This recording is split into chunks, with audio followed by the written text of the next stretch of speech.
breaking news about former President Donald Trump. Second attempted assassination of former President Trump. Second assassination attempt on Donald Trump. 58-year-old suspect is in custody.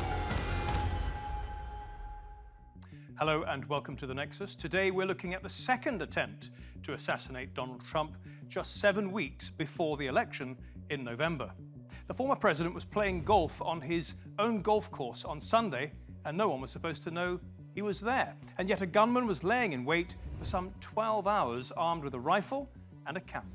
Coming up on the program then, who is the would-be assassin Ryan Ruth, and how did he know where to find Trump? This is about good versus evil. Plus, will this affect the election? The mainstream media are playing it down. I don't think it will register on the polling numbers. And are Democrats to blame for demonizing Trump? I probably took a bullet to the head because of the things that they say about me. And we'll be discussing all of those issues with a former Secret Service agent and a pro-Trump satirist. But first, here's a quick look at what happened. It was supposed to be a quiet round of golf with friends on a Sunday afternoon, but even on his own course, so close to home, the former president was a target. His golf partner and friend describes the scene. Yesterday, on a beautiful day, just trying to get some rest and relaxation, like all the rest of us, and there's a man with a machine gun, an assault rifle, who's attempting to kill him. I wish the whole country could have witnessed what happened yesterday, because they would have seen a real leader. Somewhere between hole 5 and 6, a Secret Service agent walking ahead of the president's party spotted a gun barrel poking out of a wooded area. If that guy didn't see that gun barrel, we'd be talking about a funeral in all likelihood today. That's how close President Trump again came to be assassinated. The agent fired, and the rest of Trump's security detail rushed to protect him. The Secret Service were exceptional. The suspect fled to his car without firing a shot, leaving everything behind.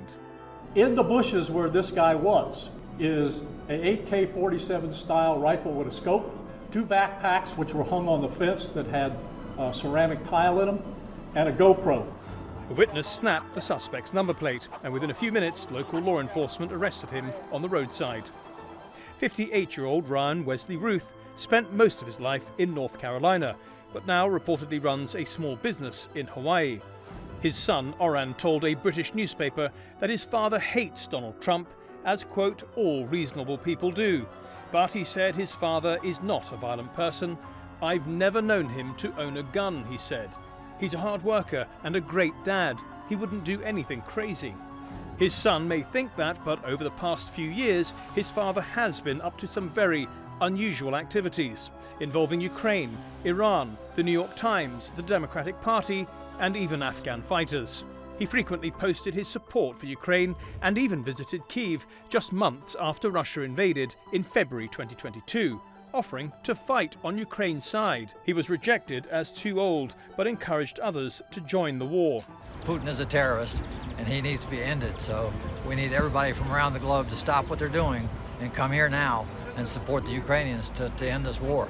In a book he published last year, he wrote, Iran, you are free to assassinate Trump, who he describes as a buffoon for allegedly inciting the January 6th riots at the Capitol, echoing closely the words of Democrats. Former President of the United States of America has created and spread a web of lies. American students are going to link Donald Trump's name with treason and treason with Donald Trump's name. In fact, most of Ruth's complaints were in line with the Democratic Party, which he supported through no less than 19 small donations to the Act Blue super PAC. In a recent tweet, Ruth complained that Trump would make Americans slaves against master, and warned democracy is on the ballot and we cannot lose. Sounds familiar? Democracy is on the ballot. Freedom, liberty, and democracy are on the ballot. Ryan Ruth is the second man in 2 months to allegedly try to assassinate President Trump. The other was Thomas Matthew Crooks. Unlike 58-year-old Ruth, 20-year-old Crooks did not post endlessly about his politics, but he is on the record as donating to Act Blue as well, after the January 6th riot. But then he registered as a Republican. Take a look at what happened. They both came close to killing President Trump, but the mainstream media don't like to talk about it much, perhaps for fear of giving Trump a boost before the election. An assassination attempt comes amid increasingly fierce rhetoric on the campaign trail itself. Mr. Trump, his running mate J.D. Vance continue to make baseless claims about Haitian immigrants in Ohio. This is how backwards they are. Another person tried to kill him, and they're blaming him for his heated rhetoric. As ever, Trump is defiant. Just hours after someone tried to kill him on the golf course, he said in an email to his fundraising list, "I will never surrender." Conservatives are now comparing Trump to Neo in The Matrix as he comes to realize he's able to dodge bullets. He is the one with the power to defeat the system. Meme makers love it too. Assassin 0, Trump 2. If it wasn't so serious, it would be funny. It's a dangerous business, however, being president. They think bull riding, that's pretty scary, right? No. This is a dangerous business, so we have to keep it safe. Okay, let's bring in our guest. And today on the Nexus, we have Richard Goodstein, a former advisor to Bill and Hillary Clinton. And in the opposite corner, we have the Republican political commentator, Alex Stein. Welcome to both of you. Richard, may I start with you? You advised Hillary Clinton. Now, this person, former Secretary of State, did say last year that Trump back in the White House, she said on The View, would be the end of our country as we know it. And I don't say that lightly. She then went on to make comparisons with Hitler. Do you think she was ill-advised to make those comparisons, or do you agree with her? Look, Matthew, the reason we're having this discussion today and the underlying premise is somehow comments made by Democrats have given rise to these assassination attempts is because around the time of the Republican convention, Donald Trump thought he was on a glide path back to the White House. People were already talking who was going to be in his cabinet. And then Kamala Harris gets in. She cleans his clock in this debate. He's well behind in the polls, and he's desperate. So the suggestion, this is a man, let's not forget, who incited the mob on January 6th, who called for the execution of this former head of Joint Chiefs of Staff, who talked about a bloodbath after the election if he didn't win, who praised... My goodness, I'm sorry, Richard, if I may stop you there. Let's not misquote Trump. Let's not say he called for a bloodbath when we know he was talking about the auto industry.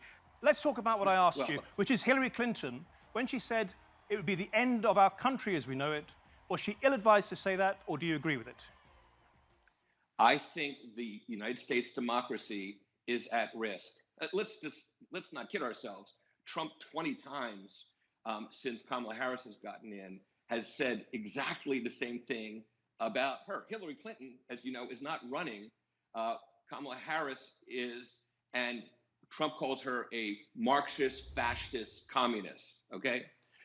And I think when, as Trump does not respect election results, he didn't in 2020, he doesn't promise to do so this year, when he talks about suspending the Constitution, and when he says he wants to be a dictator on day one, that's not the democracy that Americans are used to. It's one of the reasons why people don't like him for the most part in the United States. So when Kamala Harris says, as she did in November in 2020, that democracy is on the ballot, and when she said in 2019, the greatest threat to national security of the United States is Donald Trump, which is hyperbole beyond belief. I mean, surely it's China, Russia, North Korea, Iran. But when she says it's Donald Trump, do you think those comments were ill-advised? Do you think they created the atmosphere in which the former president has had an attempt on his life twice in the last 2 months? Matthew, we have no idea what prompted these two would-be assassins. The first one in Pennsylvania was a registered Republican who was also researching Biden's whereabouts. This one the other day is a crackpot. Okay, he's had all sorts of criminal charges against him. So to link anything that anybody said to this is, I think, misguided. We'd had an assassination attempt against President Ronald Reagan by somebody who was trying to impress a Hollywood actress. Okay, so somehow linking these two, I think, is wildly misguided. You say we have no idea, but in fact, Ryan Ruth, the latest attempted assassin, has made remarks that very closely echo what the Democrats have been saying, that he is a buffoon, that democracy is on the ballot. It sounds very close to what the Democrat institutions and top people have been saying. Matthew, Donald Trump retweeted the following: "The only good Democrat is a dead Democrat." You won't find a single leading Democrat. Ryan Ralph earlier this year proposed a Vivek Ramaswamy, Nikki Haley ticket. That's what he thought the Republican ticket should be, okay? So you won't find somebody who's active on the left, so to speak, proposing something like that. He voted for Donald Trump. So please, this suggestion that there's a link between anything that any Democrat has said, when again, they're running against a guy who has talked about suspending the Constitution, who did enlist this mob, who did praise the clubbing over the head of Paul Pelosi, Nancy Pelosi's wife, as if it was a joke, and who talks about putting his political enemies in prison. Pardon me if I'm not the one who's impressed that somehow Donald Trump has the upper hand here. I think that's sad. He may joke about it, but of course the Democrats are actually doing it. Alex Stein, your response, please. Well, there's a saying here in America, birds of a feather flock together. Let me tell you a little bit about Mr. Goodstein's judgment. He talks about Hillary Clinton, yet she deleted, thousands upon maybe even millions of emails. And 100% it is her rhetoric that is causing these people to be motivated to shoot at Donald Trump because they would automatically get hero status by the mainstream media. So you know this, you're not an idiot. And that's why I'm a little frustrated with, your opinion that Donald Trump deserves this or that he is at fault whatsoever, when you know that's not the truth, and that any real human would not want any political violence whatsoever. Do you have any evidence that the remarks from senior Democrats and the mainstream media were actually at the forefront of these two men's minds when they tried to kill Donald Trump? 100%. I mean, just look at the rhetoric. They keep on saying that Donald Trump is a threat to democracy. So somebody that feels that they have an American duty to take out this threat because they're brainwashed by the mainstream media. They're probably vaccinated 10 times over, probably have myocarditis. I mean, I'm just telling you, these people are insane out here. I don't know. We have a population that's over-medicated and brainwashed by the mainstream media to think that people like Hillary Clinton should not be in jail. She should be in jail, not Donald Trump.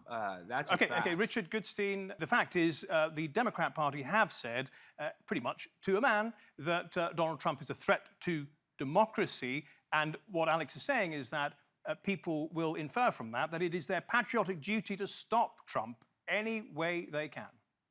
I understand you're trying to make a point that somehow there's a link between Democrats talking about Trump being a threat to democracy, which I think is undeniably true. He's already demonstrated it. When you don't accept the results of an election and you try to overcome it by force, that's the definition of being anti-democratic.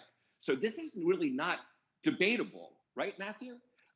Again, you're talking about Trump, who posted the only good Democrat is a dead Democrat, who talked in 2016 about Second Amendment people who shoot guns, taking up the cause if Hillary Clinton were to win, and what they could do about her appointing judges or whatnot.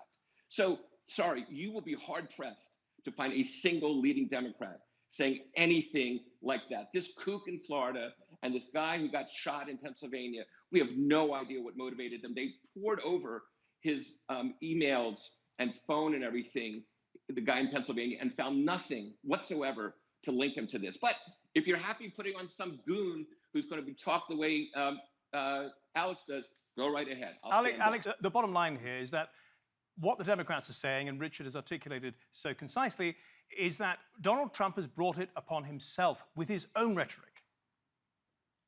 That's false. I mean, Donald Trump said that he could shoot somebody on Madison Avenue and get away with it. I don't think Donald Trump's ever going to actually shoot somebody. So listen, you're trying to say that Donald Trump is responsible for his own assassination. You must be smoking too much medical marijuana over there. You know that Hillary Clinton and the left is to blame for motivating these people that are highly confused. Richard and Alex, thank you both for taking the time to be on our show.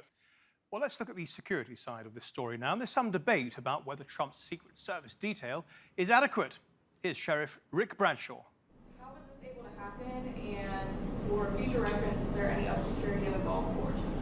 Well, you got to understand the golf course is surrounded by shrubbery. So when somebody gets into the shrubbery, they're pretty much out of sight. All right. And at this level that he is at right now, he's not the sitting president. If he was, we would have had this entire golf course around it. But because he's not, the security is limited to the areas that the Secret Service deems possible. So I would imagine that the next time he comes to the golf course, there'll probably be a little bit more people around the perimeter. Okay, let's bring in our panel now. And today we have the former Secret Service agent, Cheryl Tyler, who thinks they did a good job overall protecting the former president, and Jonathan T. Gilliam, a former FBI special agent who believes the Secret Service failed to fully protect President Trump. Welcome to the show, both of you. Jonathan, where were the failings?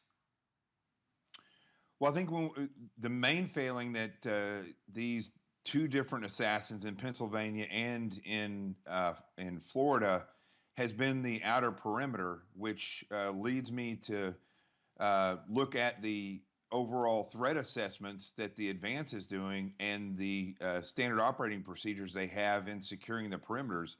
And I think, we're looking primarily today on this show about Florida, but I think there has to be a comparison, and you have to look at both of these assassination attempts that happened in the past 2 months, because attackers were able to utilize the same fatal funnel that was created by the Secret Service, not created by anybody else. It was created by them because they did not secure the outer perimeters.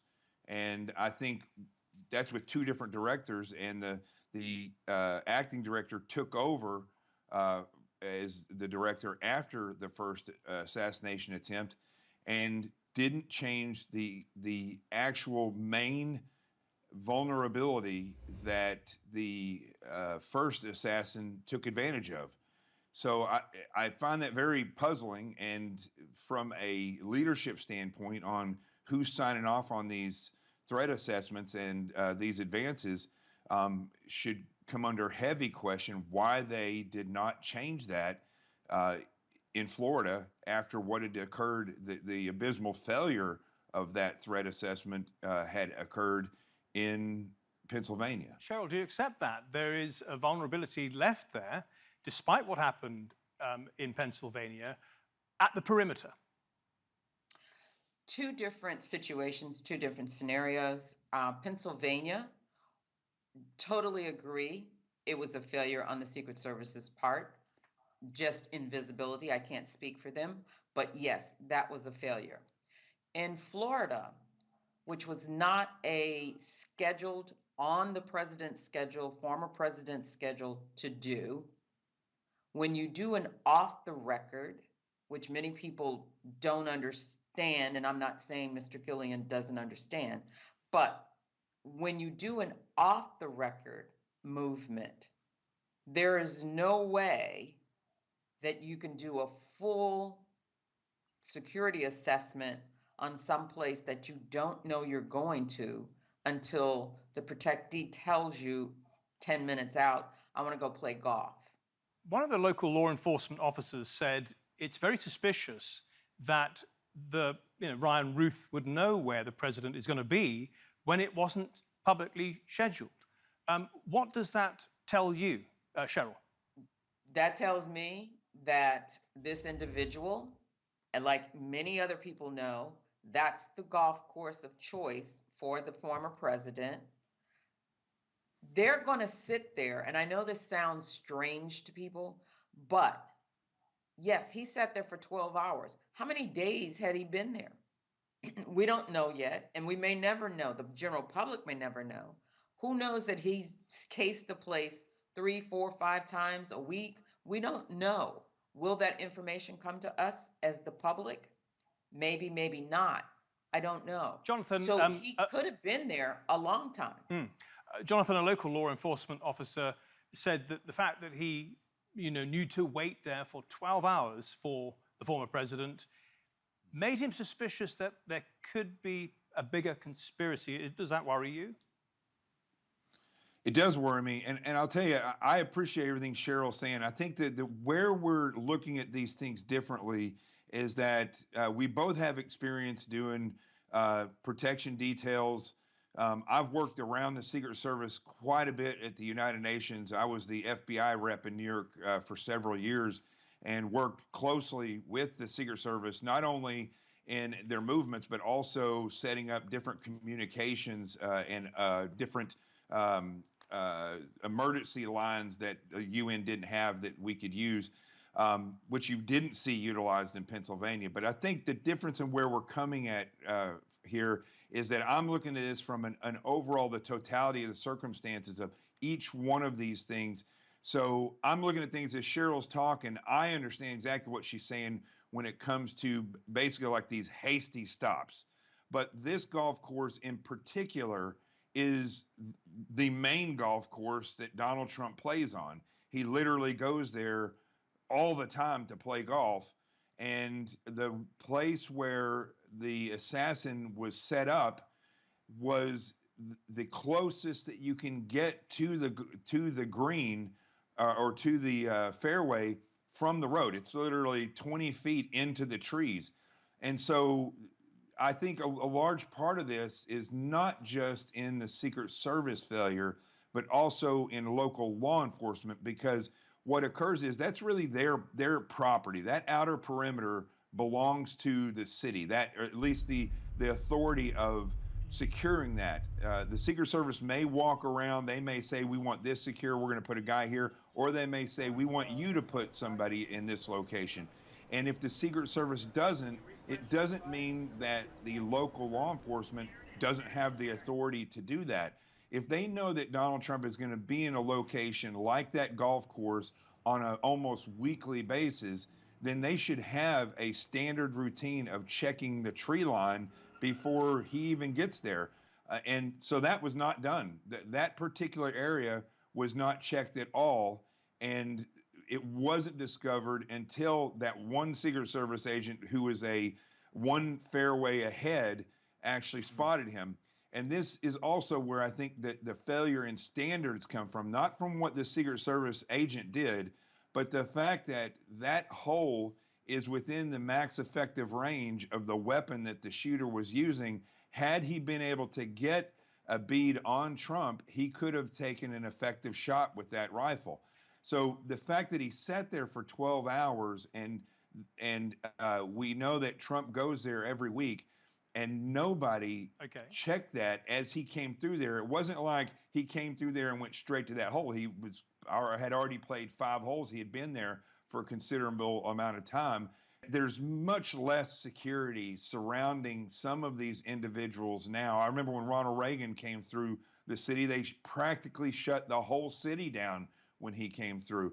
And I've seen a change in the overall security of these principles as the perimeter has been pushed in further and further. And in these types of quick, let's go here and it's off schedule, I think that the perimeters have been pulled in way too far. So that's a good point. Let's ask Cheryl about that. Cheryl, it has been said, particularly by commentators on the right, that Trump's security detail is not big enough.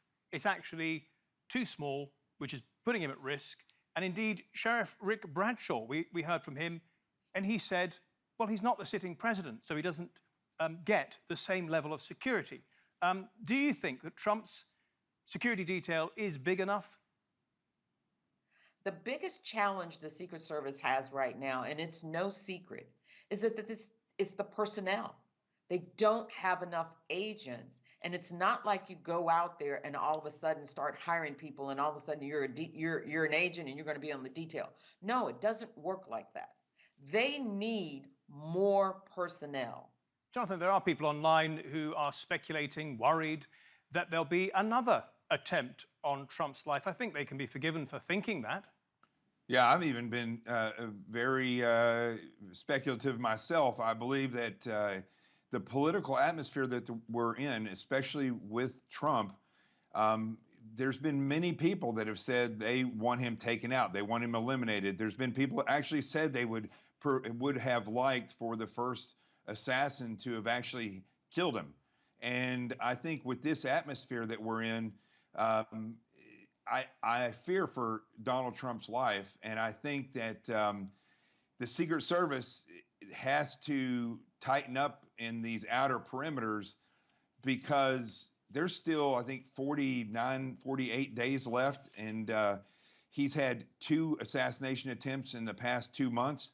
That's not a good number, and if anybody comes in one more time and is successful, Donald Trump won't make it to the end, and that alarms me tremendously for the sake of this nation. I think the problem that we have now in the world, because we have seen an uptick in assassinations and assassination attempts just this year in multiple locations around the world, is that there are people that are willing to go to the point that they will take a shot or try to blow themselves up in order, not for terrorism, but for political aim, just to change or take out that individual. Jonathan Gilliam and Cheryl Tyler, thank you both. And thank you at home and on your phones for watching. If you want to see this episode or any of our previous episodes, do go to our channel on YouTube, type in Nexus TRT World. Until next week then, goodbye.